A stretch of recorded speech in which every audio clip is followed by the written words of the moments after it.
Hey, thanks, guys. Good morning, everybody. Now, midweek, the president's son, Donald Trump Jr., expected on the Hill in a matter of moments. He will testify behind closed doors before the House Intelligence Committee. This, as we learned, that the DOJ will turn over text messages from the anti-Trump FBI agents who has since been removed from an aspect of Robert Mueller's investigation. As we say good morning, it's Wednesday, live inside of America's Newsroom. Great to have you with us today. Good morning to you, Bill. How Tough are to you? keep track of it all, huh? Indeed, A lot yes. going on. I'm Sandra Smith. Thanks for joining us. This will be the House Intelligence Committee's first chance to talk to Donald Trump Jr. about Russian contacts he had during the campaign. Lawmakers are also getting ready to get their eyes on texts, emails, and other information related to controversial FBI agent Peter Strzok. He was removed from the special counsel investigation and was the same agent who softened the language James Comey used in the Hillary Clinton email exoneration. Reaction from a lot of people now, including the former House Speaker Newt Gingrich, who characterizes all this the following way. I think it is a sad day for America when the Federal Bureau of Investigation allows itself to be this corrupt. I cannot imagine that any American believes that if the same standard had been applied to Hillary Clinton, that she wouldn't have been found guilty over and over and over. But it wasn't the same standard, and we now know why. You have members of the FBI who are actively anti-Trump, actively pro-Hillary.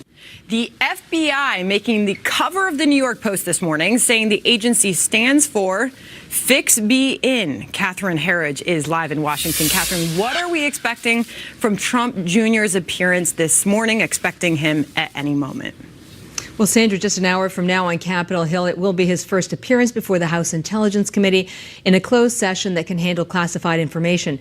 We anticipate the focus will be on his communications with WikiLeaks and the Clinton emails, also his role in the Trump business empire, and whether there is an intersection with Russian financial interests, especially in light of conflicting reports over whether Deutsche Bank has been subpoenaed for business records by the special counsel. And central to today's testimony, the June 2016 Trump Tower meeting that he took with the Russian lawyer Natalia Veselnitskaya, who promised damaging information about Clinton, but instead steered the conversation to anti-Russian sanctions. Donald Trump Jr. has testified in closed session before, but there's also a move by at least one senior Senate Democrat to have him testify publicly. Sandra. All right, Catherine, there is more information about this fired FBI agent. What can you tell us? Well, our investigative team here at Fox News reviewed this FBI summary of Clinton's July 2016 interview, and it shows that same FBI agent Peter Strzok was at the center of that. Agent Strzok is the one who allegedly sent those anti-Trump texts, and he weighed in on Comey's public statements 3 days later that recommended against criminal charges. And he helped change the language in that earlier draft from grossly negligent to extremely careless. And that's key because this term grossly negligent or gross negligence is the legal standard under a federal criminal statute, 18 U.S.C. 793F. Yesterday, the White House press secretary said they're extremely uncomfortable given the recent allegations. We've seen some reports that certainly cause a great deal of concern, and we hope that those are fully looked at and investigated. We confirmed with our Justice Department contacts last night they will be providing these text messages that are at issue, and the department's been under a lot of public pressure from the House Intelligence Committee, the Republican Devin Nunes, to provide them, Sandra. Well, we will await those. Catherine Herridge, thank you. You bet. Sandra, for more on all this now, we're joined by David Bossie, Corey Lewandowski, former campaign workers for President Trump and now authors of a new book called Let Trump Be Trump, which is their account of what happened in 2016. Gentlemen, thank you for being here. Our pleasure. Thanks for having us. What does Donald Trump Jr. have to worry about with this testimony? What does the president have to worry about with this ongoing investigation? Look, I think the president has no liability in this whatsoever. You know, Bill, I was there for a long time, sat next to the candidate. Never once did he collude, cooperate, or coordinate with Russia. It just never happened. I was there. It never happened. You're saying collusion. I'm saying cooperation, coordination, contacting, zero. There was nothing. So then, David, if you're going to argue there was no collusion, no evidence of collusion, what about the debate about it shifting toward an obstruction of justice case today? Look, this is an investigation in search of itself. And I think that it was based on collusion, that the Trump campaign, that the president had some plan to work with Putin directly to make sure he won.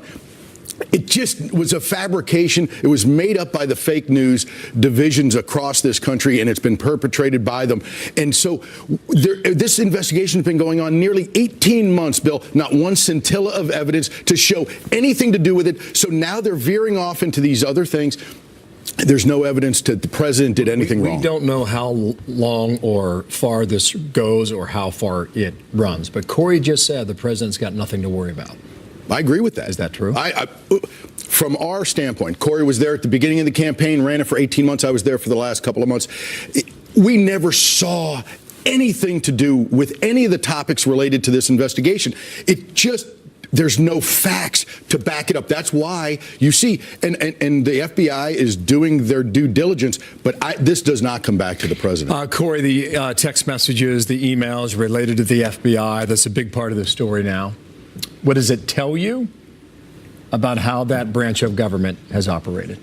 Look, I think there are some amazing men and women who work for the FBI. And what we have seen, unfortunately, though, is one or two bad people who had an enormous amount of influence and power over an investigation. Look, let's be clear. They were Trump haters, and they were put in front of an investigation to go after Donald Trump for their own political desire to destroy candidate Trump and now President Trump. This person has changed the language on the Clinton findings. This person interviewed Huma Abedin, and guess what? The rules are different for the Clinton cabal and everybody else. We know unequivocally, let's not kid ourselves, Hillary Clinton 100% either lied to the FBI agent or Huma Abedin did, but there are no charges brought against her. And then what we see is this one FBI agent, or maybe others now, are on a vendetta against our president. That person has to be brought to justice, the FBI agent. Okay, now, I don't know where we are in this investigation. My sense is we're in the beginning stages. Let's see where it goes. Another topic. Should the president be endorsing Roy Moore for that vote in Alabama next Tuesday? David? Oh, certainly. The president obviously can do whatever he wants. Look, he needs votes in the United States Senate. What if the people of Alabama choose? They've litigated this now for a month in Alabama, and the voters of Alabama get to decide. If they send him here and the United States Senate decides to deal with him once he is here, that's a different story. Do you see some implications for the party if Roy Moore wins and he goes to Congress and he's serving in the Senate? Well, yeah, I see implications. How do they deal with that? Because Al Franken is there. Look, this place is full. We have members in the mainstream media who are not, we wouldn't even be talking about this. This is a big deal across the country now because of what's gone on in Hollywood, what's gone on at the networks, what's going on Capitol Hill with taxpayer money being used as a slush fund to pay off, the accusers. It's outrageous, and I'm glad the conversation. These are very important matters. You're right. Yesterday, cabinet meeting it wasn't a cabinet meeting, but the president had a number of senators with him and talked about it the following way. And he said this. I think he's going to do very well. We don't want to have a liberal Democrat in Alabama, believe me. We want strong borders. We want stopping crime. We want to have the things that we represent, and we certainly don't want to have a liberal Democrat that's controlled by Nancy Pelosi and controlled by Chuck Schumer. I don't know if viewers caught it, but sitting to his left is the Arizona Senator Jeff Flake. And hours after that meeting, he cut a check to the Democrat for $100. That's a bold gift. I know you guys think that Jeff Flake's part of the swamp, et cetera, and that's what the president has railed against. What do you think of that move and then tweeting this out later in the day, country over party, Corey? Look, Jeff Flake has been a problem for the administration because he has put himself over the country for a long time. He has made himself a national brand so that he can go and do what is best for Jeff Flake. And this is another stunt that Jeff Flake is pulling to go and stay relevant in the media. Look, Jeff is leaving the state of Arizona as a U.S. senator, not because he was going to have to run for re-election, because if he did, he would have lost next year. We know that unequivocally, so he's leaving on his own accord, which is the right thing to do. 6 years in the United States Senate, the last 6 years in the U.S. Senate, he's been a big zero for the conservative movement. For him to come out as I'm a conservative movement leader in Washington, D.C., you don't ever see Jeff Flake in a leadership role on any conservative issue whatsoever. For him to do this today is an outrage. For him to stand there and say, I am the leader, the tip of the spear of the conservative movement, is a joke to all conservatives. It's an interesting book. It's called Let Trump Be Trump. I'll take our viewers to page 15 on the screen. This is the sentences I pulled out, okay? We tell this story without restraint, loyalty, and the unvarnished truth can coexist. In fact, one does not survive without the other. You characterize President Trump in a way that perhaps a lot of people may not see so flattering, given the language that's used in conversation, et cetera. I know you're not backing away from it because I've seen it now in black and white. Did you let him know that you were going to write this account? Bill, you know what we told the president, what we asked the president? Sir, let us tell the story of your rise. And what we try to articulate in this book is how demanding he is and how the staff failed. Look, Bill, I did my best every day, 18 hours a day, to make things perfect. But guess what? I failed all the time. He deserves, he expects, and he demands perfection. And I tried to give that to him. And when I failed, he told me that doesn't make him a bad person. I'm honored to have had the opportunity to be next to candidate Trump to do the very best I could. Do you think he'd like this book? You know, I think it's the truth, and I think you'd like it because this is about him. What we say about this, and everybody should know this. Donald Trump was 99.999% of the campaign, and all the other staff was 0.0001. I'd agree with that. Final word, David. No, we think that this is the president's unvarnished story of his rise, the Trump movement that took over the United States last year, and how he defeated Hillary Clinton and the establishment. This is a great book. This is the behind the scenes. And look, because we say he likes to eat cheeseburgers, is not something he's going to a little KFC, and I'm really enjoying reading this, and I want to thank you, gentlemen, for being here. Thank you. Today, okay? Appreciate it. Corey Lewandowski, David Bossy. Thanks. All right. Sandra, lively discussion there. Well, we are awaiting a bombshell announcement out of the White House in just a few hours. President Trump set to recognize Jerusalem as the official capital of Israel and announce plans to move our embassy there. We will bring you fresh reaction on all of that, plus this. I think we're going to make it so that it comes out very beautifully. I call it the mixer. It's a conference where everyone gets together and they pick all the good things and get rid of the things they don't like. That's one phrase, a mixer. What do you call it? Congressional Republicans call it their top priority. Can they merge a tax bill into one that can pass both houses before Christmas? We'll check that out. The latest today coming up. And Bill, new federal charges being filed against the illegal immigrant just acquitted of murder in the death of Kate Steinle. We will talk with acting ICE Director Thomas Homan coming up. I actually sat there stunned for a good 15, 20 minutes. It sickened me. This isn't the America I grew up in. For a city to knowingly release a public safety threat back into the public is just ridiculous.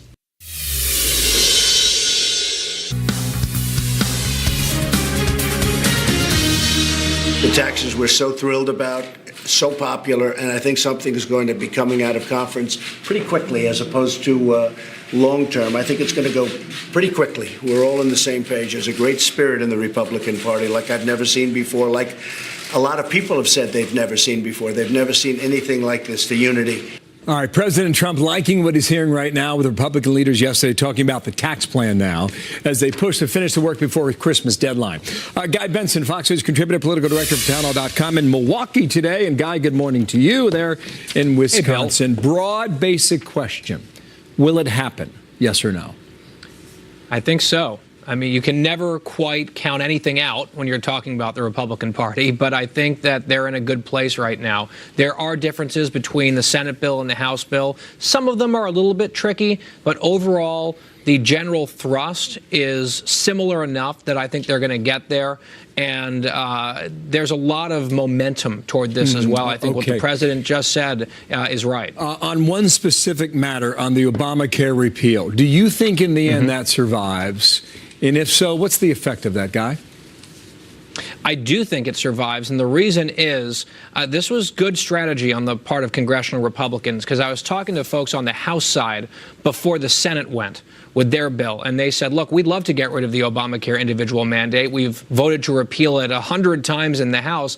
But the sticking point would be over at the other end of Capitol Hill, where you saw the drama with repeal and replace with a handful of senators who couldn't get behind it. The House did not want to put a poison pill that could derail tax reform in the Senate into their bill. The fact that the Senate passed the individual mandate repeal on their side, to me, clears the way for the House to do it. And that sequencing, I think, was shrewd. Very interesting. Have you considered, when you take big pieces of legislation, think about Obamacare from 7 years ago. When you inject this into American government and American society, there are unintended consequences. Maybe some good, maybe some bad, maybe some positive, maybe some negative. Have you thought about that? And if so, what is the possibility of one of those unintended consequences if you pass this?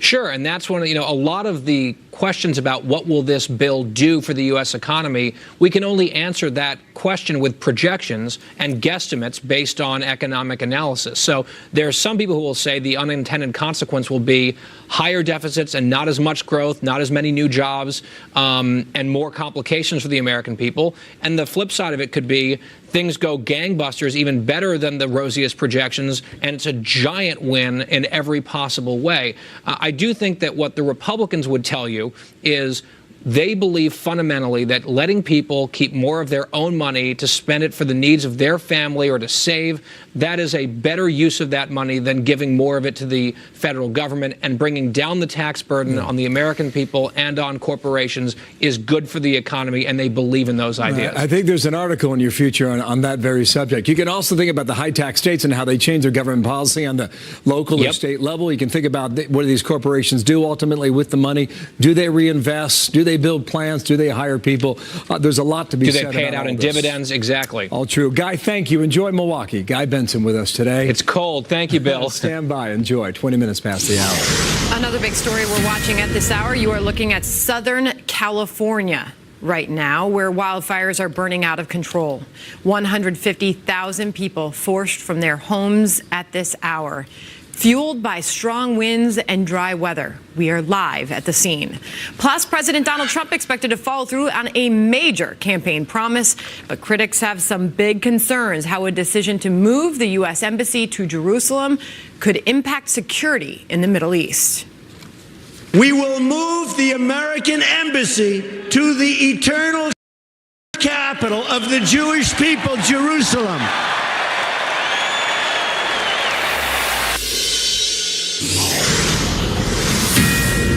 This is a Fox News alert. President Donald Trump soon to announce that the White House plans to relocate the U.S. Embassy in Israel from Tel Aviv to Jerusalem, and also recognize the Holy City as the nation's capital.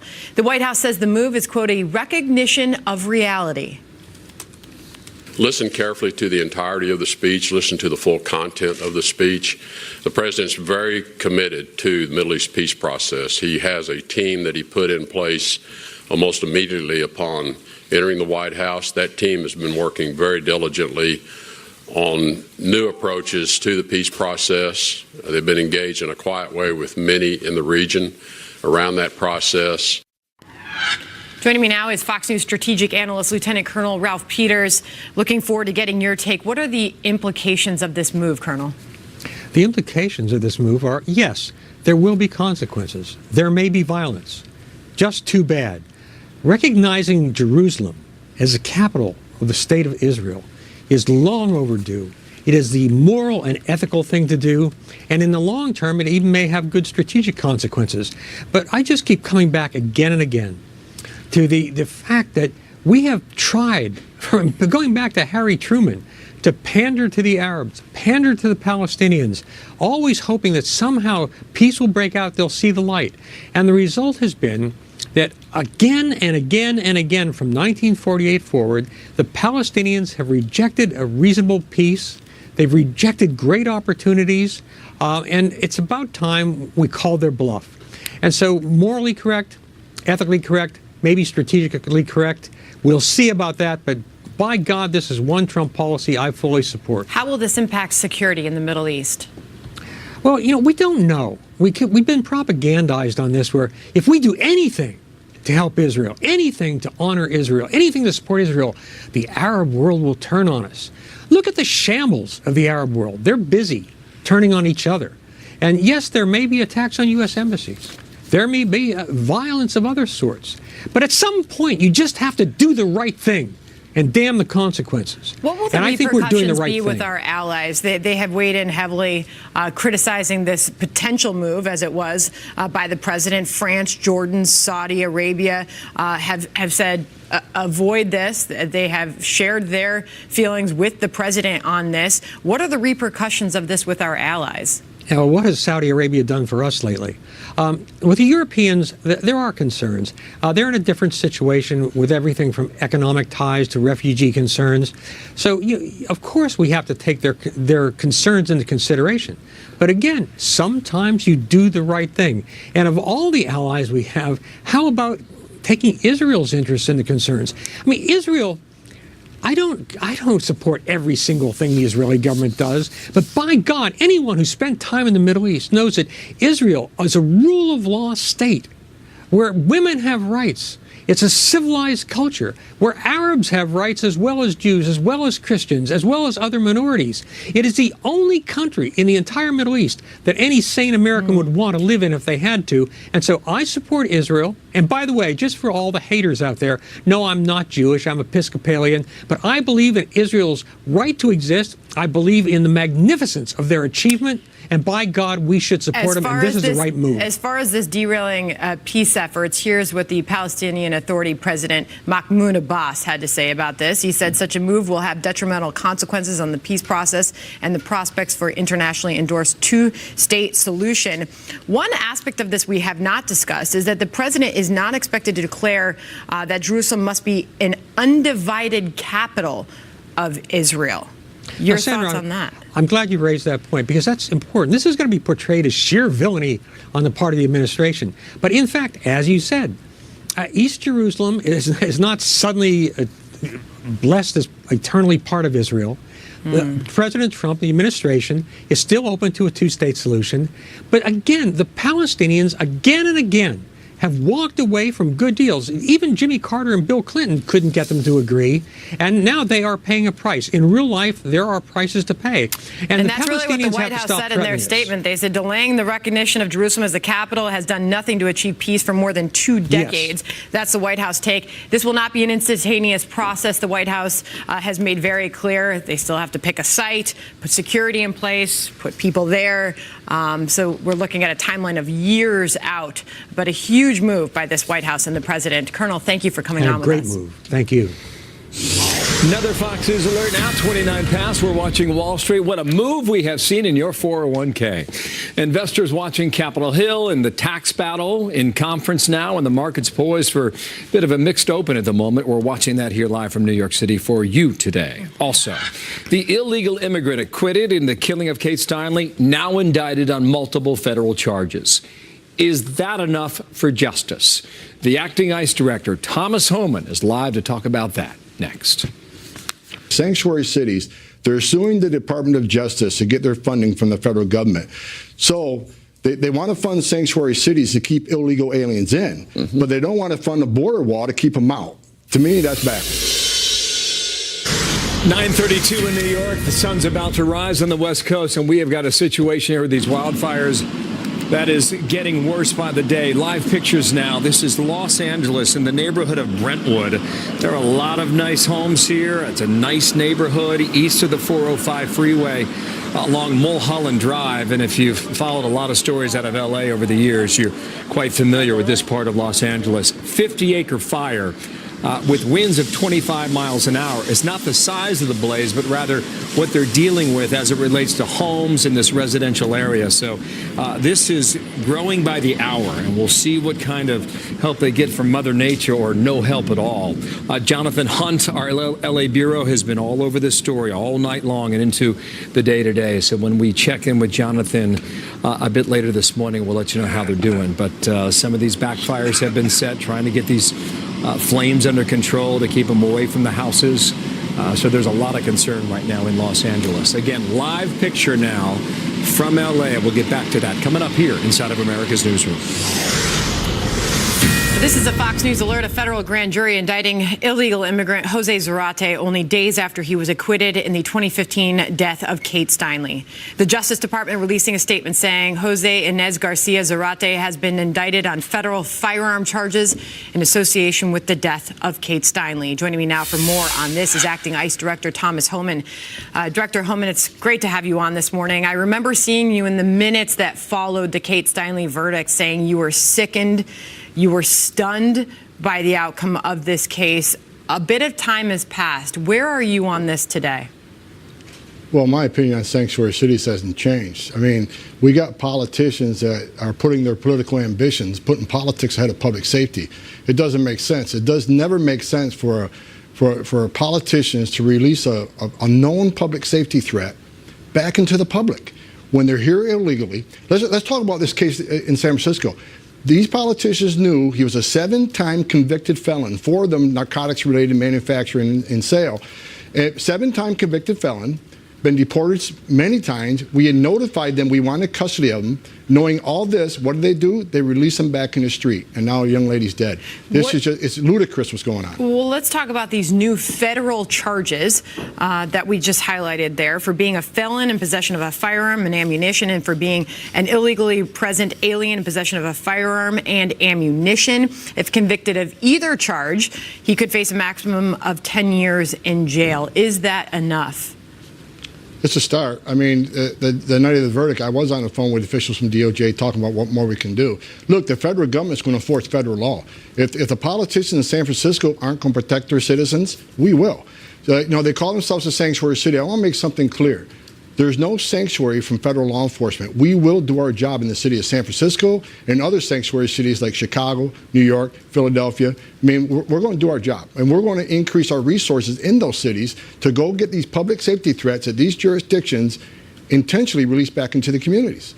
If anybody was to Google recidivism rates, more than half of these illegal aliens being released are going to reoffend the first year, and 3/4 of them will reoffend within 5 years. You in the minutes and days that followed, ICE made it very clear what your next move would be, and that was that you were gonna find Zarate, you were gonna take him into custody, and you were gonna deport him. What is your next move as director of ICE? Well, again, get this message out in sanctuary cities. The lies are being told about what sanctuary cities do about protecting immigrant communities. Look, a lot of these criminal offenders being released intentionally back into the communities. They're going to offend people within their communities they live in, which means they're going to victimize the very immigrant communities that sanctuary cities claim they're protecting. We sent a series of policy requests and legislation requests up to the Hill a few weeks ago, and one of the top things on my list was let's hold sanctuary cities accountable. Let's pass some legislation that's going to stop and put an end to this. There was like 6 or 7 requests from ICE, additional resources. Look, for cities like San Francisco, where my officers can't take custody of a public safety threat, and is safety, security, and safety account of jail, means we got to go out in the street, very dangerous, and arrest this guy in his turf where he has access to knows what weapons. I need more resources to send to sanctuary cities to do that type of work. What is your message to those cities and states that currently embrace this sanctuary, who are not cooperating with federal authorities? Your message is what? What you are doing is putting politics over public safety. You are putting your communities at risk of harm. You are putting law enforcement, especially my officers, at risk when they got to go to someone's house and knock on a door to arrest somebody as a public security threat where they could have arrested them in the county jail. It doesn't make sense that a federal law enforcement officer can't walk into a taxpayer-funded county jail to take custody of somebody that entered this country illegally, which is a crime in itself, then commit another crime on top of that. Do you see the other side at all? For those who say that this encourages good relationships between immigrants and law enforcement in some of these cities? Immigrant communities don't want criminals in their neighborhoods either. What they're doing is put the immigrant communities at risk. There's no goodwill here at all. What they're actually doing is they're enticing more illegal entry. More people are going to die trying to enter this country to get to a so-called sanctuary city where they think they'll be shielded. Can you give us an update on where things stand as far as arrests and deportations? We've got some numbers from your department, U.S. Immigration and Customs Enforcement, looking at deportations in fiscal year 2017 so far, down 6% versus last year. Arrests, 110,000 plus, up 40% from last year. Look, the numbers are successful across the board. We got more work to do. Yes, the arrests are up under this president, who's now letting us do our job and taking the handcuffs off the men and women, the Border Patrol and ICE. Arrests are up in the interior. The overall removals are down across the board because the Border Patrol has reported a 45-year low in illegal border crossings. That's not a coincidence. That's because this president has taken border security seriously, and crossings are at a 45-year low. That's why overall deportations are down. However, if you look at ICE deportations, people that are arrested in the interior and were removed, those numbers are up almost 40%. Thomas Homan, Kristen Nielsen's been confirmed as Homeland Security Secretary. Tuesday, the confirmation from the Senate. Your thoughts on her? I know Kirsten. I've known her. She was the chief of staff for then Secretary Kelly. I think she's going to do the right thing. I'm looking forward to working with her and collaborating with her and fighting the fight we got to keep fighting against these sanctuary cities and some of these loopholes in the laws that currently exist. We got to work together to fix this problem. Americans are dying because of sanctuary cities. We got to fix this. She's got a lot of work to do, 240,000 employees there and a huge mission to carry out. Thomas Homan, we really enjoy having you on the program. Hope you come back. I will. Thank you. Thank you. Bad news now from Moscow and its Russian athletes. The International Olympic Committee banning Russia from the Winter Games in South Korea. An investigation concluding that Moscow was behind an elaborate doping scheme at the 2014 Sochi Games that took place in Russia, allowing Russian athletes to cheat on their home turf. The punishment leaving the door open for Russians to compete as neutral athletes that have to pass a drug test, and their medal ceremonies would not include the Russian flag or the Russian anthem. A lot of people trying to figure out what exactly that's going to look like. What kind of uniform do you wear if you're neutral? Yeah. Huge news, though. Show up in gray? Yeah. It reminds me a lot of when we were growing up and the Olympics were used very much as like a partisan or political instrument back and forth. But Russia's been banned so far. A lot changing with the upcoming Olympics. All right, another big story today. We are watching lawmakers are about to get their hands on those anti-Trump text messages that prompted the removal of an FBI agent from this aspect of the investigation. Well, we're going to ask Jonathan Turley, law professor at George Washington University, about that. Looking forward to that. Also, Republican Senator Jeff Flake suggesting President Trump is putting party over country by endorsing Roy Moore. This is the former Trump campaign workers are firing back. For him to do this today is an outrage. For him to stand there and say, I am the leader, the tip of the spear of the conservative movement, is a joke to all conservatives.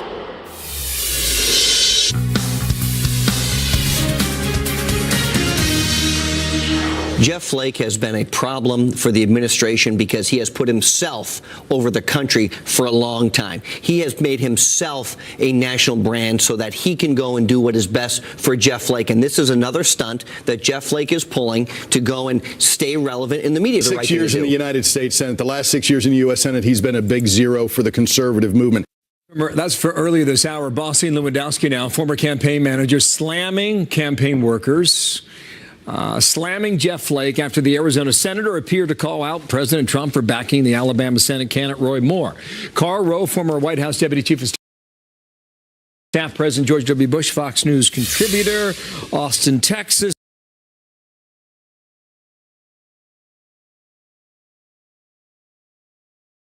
The vote is Tuesday, 6 days away, and wow. How do you reconcile the back and forth that's happening within the party and the reaction you're getting? Well, the Republican Party is disrupted over this. There are a lot of people who believe that Roy Moore ought to be the next senator because he's a God-fearing man who has fought on behalf of Christian values in Alabama for decades, and there are a lot of people in Alabama and elsewhere who don't think he ought to be in the Senate because he's now been accused by 4 credible sources of sexual misconduct, including one relationship with a 16-year-old. So the party is disrupted over this. And look, I understand Lewandowski and Bossy being all wired up about party unity and how dare he do this. But look, everybody has a chance to speak out. President Trump, as a private individual in 2006 and 2007, called called for the impeachment of George W. Bush, and I don't think either Mr. Lewandowski or Mr. Bossie were in favor of that either. So everybody gets to have their opinion. These waters run deep. Mitt Romney's got an opinion. He tweeted this out. Roy Moore in the U.S. Senate, he writes, would be a stain on the GOP and on the nation. Lee Corfman and other victims are courageous heroes. No vote, no majority is worth losing our honor, our integrity. Now, this is going to go back and forth, Carl, for the next 6 days. Sure, absolutely. Likely beyond. But what does Alabama think? What are they saying? What do the numbers show you? Well, here's the Fox News poll that was done in Alabama, and I'm not going to go into the ballot test because the ballot test in all these polls is all over. This is a close race, but this gives us a sense of the sentiment of the people. Strongly favorable or strongly unfavorable about the two candidates. Jones, strongly favorable 30, strongly unfavorable 19. Moore, strongly favorable 24. Strongly unfavorable 40. Does the candidate have strong morals? Jones, 56 say yes, 18 say no, 26 say I don't know. On Moore, it is 41 say yes, 46 say no, and 13 say I don't know. And finally, do you think that Moore is guilty of the sexual misconduct? 38 yes, 37 no, and 25 said either too soon to tell or don't know. That's so that leaves us split. Yeah. Yeah, that leaves us basically with three types of Moore voters. You got the Moore voters who say, I don't believe it, and about 8 out of 10 people who are supporting him say, I don't believe it. 71% of Republicans say, I don't believe it. I believe it, but because of either abortion or Republican agenda or President Trump, I'm going to vote for him. The governor of the state of Alabama, Governor Ivey, says, I'm voting for Moore, and I believe the 4 women who accused him of sexual misconduct. And finally, we got people saying, I believe it, and I'm either going to stay home or I'm going to vote for Jones. That's only 1 out of every 10 Republicans appear to be in this category, but that could be dispositive. You got to think that in a deep red state like this, I mean, for the last couple of decades, the average Republican statewide candidate for Senate or constitutional office has won by over 20 points.